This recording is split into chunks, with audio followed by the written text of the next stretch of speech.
Welcome, everyone, back to a brand new edition of the Angle Podcast. As always, I'm your host, Joey Karni, and today's guest is one of the most extremely revered superstars there is today. He's been a war machine everywhere he's been, and now he's as intense as ever, defending Impact's home turf, one gore at a time. He's the man beast. He is Rhino. Welcome to the show. Hey, well, thanks for having me.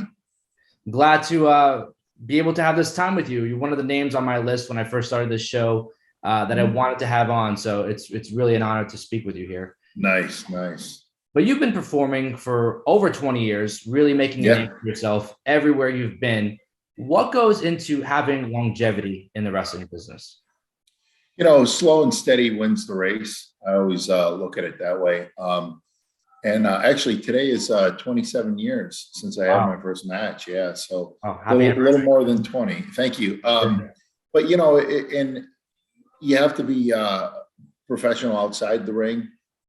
You know, it really helps if you're a people person because, you know, fan interaction, whether, you know, when you're out in the ring or, when you're traveling, you know, from town to town or when you're in your hometown, you know, if you spend a couple minutes with a fan and they'll remember it for a lifetime. So, you know, and that goes a long way too. So a lot has changed in the last 27 years from, you know, with the internet and not only in the wrestling business, how the product is, you know, delivered to the masses, you know, through social media and through the apps and all this stuff. So the content, you know, they need a newer content also, you know, showing the older content too. So. Yeah. And Impact is making its way to Philadelphia, March 18th and 19th for some amazing South Philly showdown shows. And you have such a great history in Philadelphia, being an ECW original. What is, if you have one, your favorite all-time memory from your time in ECW?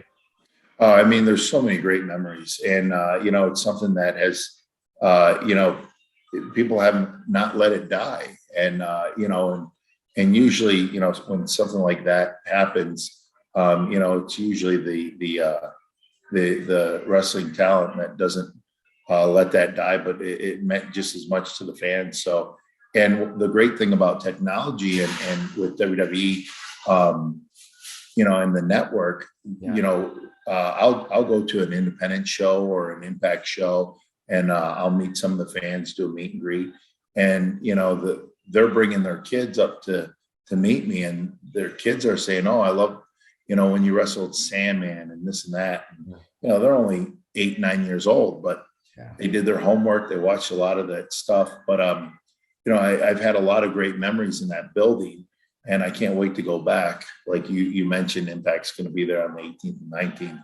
And, you know, if you've never been there, you definitely want to go to that building. And it's a great venue to watch wrestling still. And if the walls could talk, but definitely working with Sandman is probably one of, like, when he returned to that building back in October of '99, and I was in the middle of that ring. It was just incredible. So many memories, you know, in ECW, inside and outside of the ring, but I don't think I could talk about a lot of that stuff. I'm sure we can have a whole other podcast episode just talking about ECW. Right. Yeah. But over the last year, you've really been heavily involved with some major Impact stories, you know, teaming with Heath, winning tag team gold with Violent by Design, and now fighting for, you know, Impact's honor. What about Impact stands out to you the most? You know, every place I've been, you know, whether it was like Catch Wrestling Association over in Germany, ECW, WWE, you know, even a little bit I did with WCW as an enhancement talent or jobber. We called jobbers back then. You know, back to ECW, NXT, Ring of Honor, over in New Japan, I've worked for them, and you know, and I've worked for Noah just recently, back in September of 2019. You know, I've been part of a lot of amazing things over the last several years. I forgot your question. I just got caught up. My memory has gotten caught up. No, that's fine. I was asking what about Impact stands out the most to you? That's right. and now coming back to Impact, and you have Scott D'Amore at the helm. And since I started back in 2019, and if you've looked at the roster, how it's grown from the Good Brothers, I mean, Moose is a staple there. You know, Eddie Edwards has been a staple there. But the women's division, how it's grown and blossomed, you know, and it's kind of like, I don't know if you're a baseball fan, but you're putting together a World Series team, you know, and that's, you know, and a World Series team, not just on paper, but that can go out and produce, you know, because sometimes it might look on paper, you know, you got a bunch of sluggers and fielders and all that, but they might not gel together. A lot of us have worked in other places and we've gelled together. And that's another thing, you know, when because Scott used to wrestle, so he knows what it's like to be in the ring and train guys. So he knows how to put a team together, you know, and with good chemistry too, you know. So that's and being an Impact, that's the fun part, because you can go to work, you can it's not as confined, you know. In some areas, some promotions, they have to, because they have a bigger sponsors, and you know, and all eyeballs are on them. So if they you know, make the wrong step, you know, it could cause a lot of heat, you know. Here, if we, you know, go outside the box a little bit, you know, hell's not raining down on us. So we can get away with a little bit more. So you'll see a lot more tables, you know, maybe a little bit more cussing, you know, but not the terrible cuss words, you know. So, yeah. So, but it reminds me of ECW a lot. So I've said over the last few years that Impact is, you know, that place everyone needs to watch, most underrated company that there is today.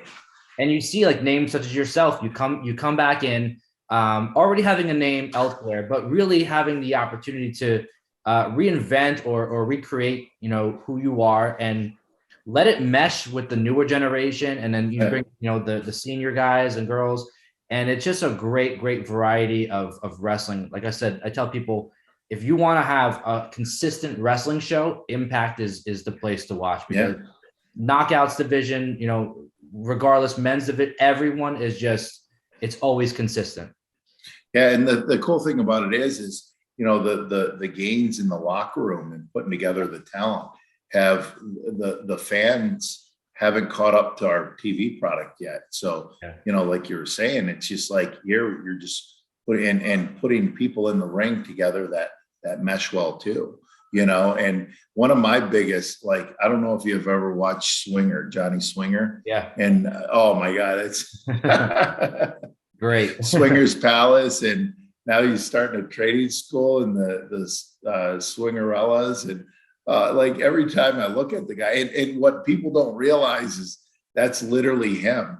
You know, they turn the camera on and they give him bullet points, and that's it. There's no, I mean, you could do it in front of a live crowd.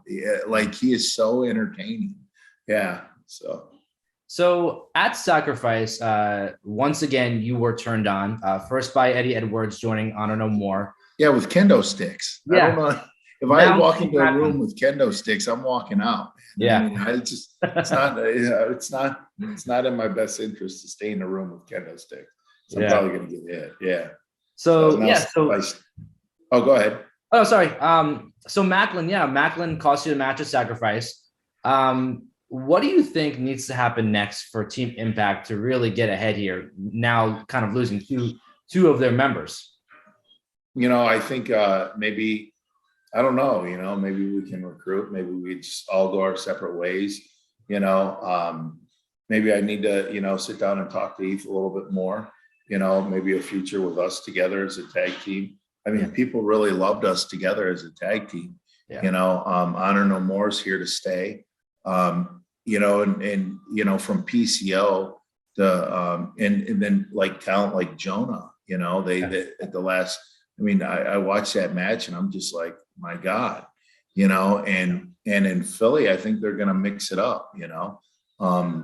So that I hope I can, you know, watch. I hope I have the time and I'm not getting ready for a match or or an interview or something, and I can sit down and watch that match. But there's going to be a lot of great matches this weekend in the old ECW arena in South Philly. And here's to the wrestling fans. You can get Tony Luke's before or after the show. I definitely recommend it. Best cheesesteaks in Philly. So people say Pat, Geno's. I'm like, Tony Luke's, they're great, Pat and Geno's, but I don't know. It's just maybe because it was my first Philly cheesesteak, so maybe that's why. So. Yeah, so you kind of touched on the kendo sticks, Steve Macklin costing you that match with the kendo stick. And it's kind of creating the idea that this story is becoming more extreme. And out of everyone involved with this storyline, there's no one more extreme than Rhino. Do you think that the newest or this new generation of Impact stars truly appreciates the rich history that you have in pro wrestling? I don't know. I think I've gotten a lot of respect behind the scenes, and from the men and women. And I'll never forget the first time I met Bray Wyatt. He goes, "Oh man, big fan." And back when I was growing up, it was kind of taboo for you to say that, Yeah. Meanwhile, I'm 19 years old and Hulk Hogan's over there drinking beer. He didn't have to do anything on the pay-per-view other than walk halfway down. And the kid inside of me, I'm thinking, I'm like, he said, train, say your prayers and eat your vitamin. Didn't say anything about drinking beer. Like I felt let down, even though I'm 19 and I was supposed to do a job match to one of the Road Warrior Hawk. And they ended up taping it later I went down. And this was in 95 and I'll never forget that. And then, I was justifying it, but we weren't allowed to go up and say, "Hey, I was a big fan. Wow. I really liked your work." Even though I was, sitting that night, it was a pay-per-view. It was the Big Show was in the audience, when you do that stuff, and you're probably too young, but and then it was Ric Flair wrestling Macho Man, and Macho Man's dad, Angelo Poffo, was, ringside with him, but he was in the back, and I'm talking to him, and just, the history, with his wrestling career, and they ran a territory, whatever, so it's nice that, guys can go up and say that to their, guys that they watched growing up, or women that they watched growing up as a kid, and it's cool to hear, but, out in the ring is business, but like, it's really nice. I get the respect and, from the fans too. And wrestling's a generational thing. So, these guys will bring their kids and, and they've done the research and, and then they're really excited to meet you. And they kind of respect everything you've done in wrestling. So, yeah. So the next pay-per-view coming up for Impact is Rebellion, and that's Saturday, April 23rd. And with everything that's gone on with Eddie Edwards and Steve Macklin, who do you prefer, or who do you think needs to get that gore next? Is it Eddie, who originally turned on you, and all of them? All of them. See, that's a great all answer. of them. I might get too crazy. I'll pass out some. I might even gore the kid in the front row. Who knows? No, I'm not going to gore anybody outside of the ring. Well, maybe on the ground, but another wrestler. So I'm not going unless those Ring of Honor guys come chase. Right. Yeah. But Honor No More. Ring of Honor is. I was there for about two and a half years in the early teens, and what a great company. And I watched some of these guys. Like Vinny's first match in Ring of Honor was with me. Wow. And and then Taven and Kenny King, and I remember seeing these guys and how talented they were, and how they've and how they've really grabbed the brass ring and grabbed the ball and ran with it. And it's just amazing to see them now. It's not amazing when they're giving me the business, punching me and stuff like that, or clotheslining me, but to see how they're they've created such an impact in wrestling, and to be with Impact, it's cool to see the growth, any younger talent coming up and how talented they are, even though I didn't have any hands on doing that, but you're excited to see because you love the business so much, but those guys are great. Like guys like PCO that's been in the business for over 30 years, and just how he's still going like he's 20, 23, Dude, crazy so stuff. yeah. So Yeah, and you've competed against some of the best of all time throughout your career, and you know what makes a true star in professional wrestling.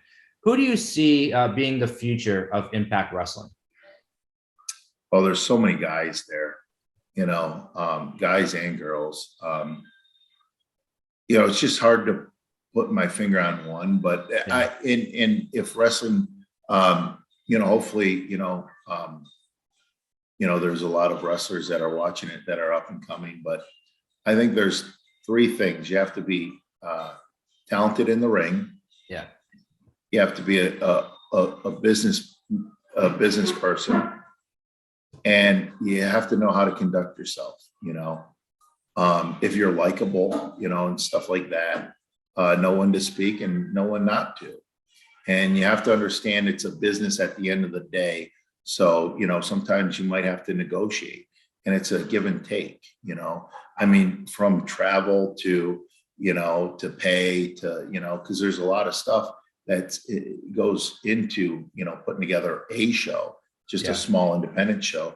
And the habits you learn on the indie scene or in NXT is going to be carried, or with Impact, say this is your first opportunity, or here you're coming to towards the tail end of your career to help everybody and try to find the new Rock or the next Austin or next Trish Stratus or Lita or Charlotte Flair, whatever. It's just it's one of those things you have to, and that's a longevity. Of course. And now with the Forbidden Door officially being open to all realms of pro wrestling, is there one name out there you would consider to be a dream opponent for Rhino? No. I've been very fortunate. I would, I would really like to, I don't know why Kevin Owens' name just popped in my head, probably because I'm here in Philly and I'm talking to you from Philly. Probably the arena, that would be a really cool, Wow. Yeah. I would like to get I'm at that point where I'm starting to, less in the ring and more behind the scenes and phase. And that's one of the beauties I love about Impact. One of the many beauties is I can start producing. So, and then hopefully I can get, God willing, I can get 5 more years out of in the ring full time and slowly. And, I would definitely like to do one of my last shows at the arena, so hopefully I have the ability to, be the one to choose whether to walk away, so. Yeah. And for all the fans listening and watching right now, where could they find more from Rhino or follow you on social media? Nowhere. I literally changed my phone, and then like all my stuff, I can't like switch it over. I'm like those like dads that have no idea. And it's actually been nice, not having social media. Social media is a big part, and I encourage everybody, and and be careful on the content of what you put out, and be respectful for others and stuff. But it's nice because I'm kind of getting back to, the world opens up to you. You start seeing the colors again, because it's easy to get, you're reading it, it's like the news before. Everybody's like, why do you watch the news? You have nothing good to say, and it seems like that's the attitude we're pushing over to social media, even though the social media is great, and a lot of people have a lot of positive things to say, just like on the news, but anyways, I just, I'm taking a little break from it right now. So, but yeah, I'm enjoying my break from social media, even though I know I'll have to get back on. There you go. Well, Rhino, it's been an honor and a pleasure to chat with you and have this time to talk. It's been so enjoyable to watch you keep evolving over the years. And I just want to thank you for all the moments and memories that you've provided all the wrestling fans, and really just thankful for all that you do for pro wrestling. And well, thank you. It's been an honor. One more thing. Well, you can find me. I do a podcast called Terry and Gary's Low Expectation Podcast. My real name's Terry, Terrence, but Terry. And then I started a promotion with a buddy of mine in Monroe, Michigan. It's called Insane Wrestling Revolution. It's more like a ECW geared, and anything can happen, and insanity. But it's still, a lot of people bring their kids, so we tell guys don't cuss. You might get the small cuss words here and there because of people that are wrapped up into emotions. But we run Thursdays. We run great shows. You can look it up. We've got great guys in there, a lot of Impact guys, from Trey Miguel to, we've had a lot of good guys, and Connor's our champion from Ascension, Big Con. So we've got Heath and I wrestling. We're defending the tag title. So you can find me on that. Other than that, I really don't do much. Yeah, well, it's all exciting stuff. and wrestling's better off with, having lessons from Rhino himself. So very excited to see what happens next, and very excited to see what Rhino does next in Impact. Right. I want to thank you again for your time. And again, it's been a pleasure. Oh, thank you. Thank you. Wait. Before you go, I have one question to ask. Are you a pro wrestling fan? Well, if you're watching this video, in most cases you are. And with WrestleMania 38 right around the corner, there's no better way to support your favorite WWE superstar than to buy their merch and rep their style, which now you can do exclusively through the link provided below at the Angle Podcast official Amazon store, where you can find all products officially from the WWE shop itself. That includes t-shirts, hoodies, hats, title belts, action figures, Funko Pops, and even the new WWE 2K22 video game, available on all platforms. Now, if you're like me, I like to collect my WWE Funko Pops. I like to set them up for their matches, and with WrestleMania coming up, you can collect or pre-order the new Brock Lesnar Funko Pop, set it up with the limited edition Roman Reigns Funko Pop. You can get a Charlotte Flair Funko Pop and set it up side by side with the Rowdy one, Rowdy Ronda Rousey, or even the new pre-order Bianca Belair Funko Pop and Becky Lynch Funko Pop. All exclusive items at the Amazon store of the Angle Podcast, straight from WWE shop itself. Now, here is your new contest, your new giveaway. If you do make a purchase through the link provided below at the Angle Podcast official Amazon store, proof of purchase is needed in either a DM for Facebook, Instagram, or Twitter. Send me a proof of purchase to be entered into an exclusive contest to win your choice of a limited edition Universal Champion Roman Reigns Funko Pop or a limited edition Becky Lynch Becky 2 Belts Funko Pop. The choice is yours. Use the link provided below and get ready to enjoy the most stupendous WrestleMania in history. Before you go, please like, subscribe, and check out more wrestling content right here on the Angle Podcast.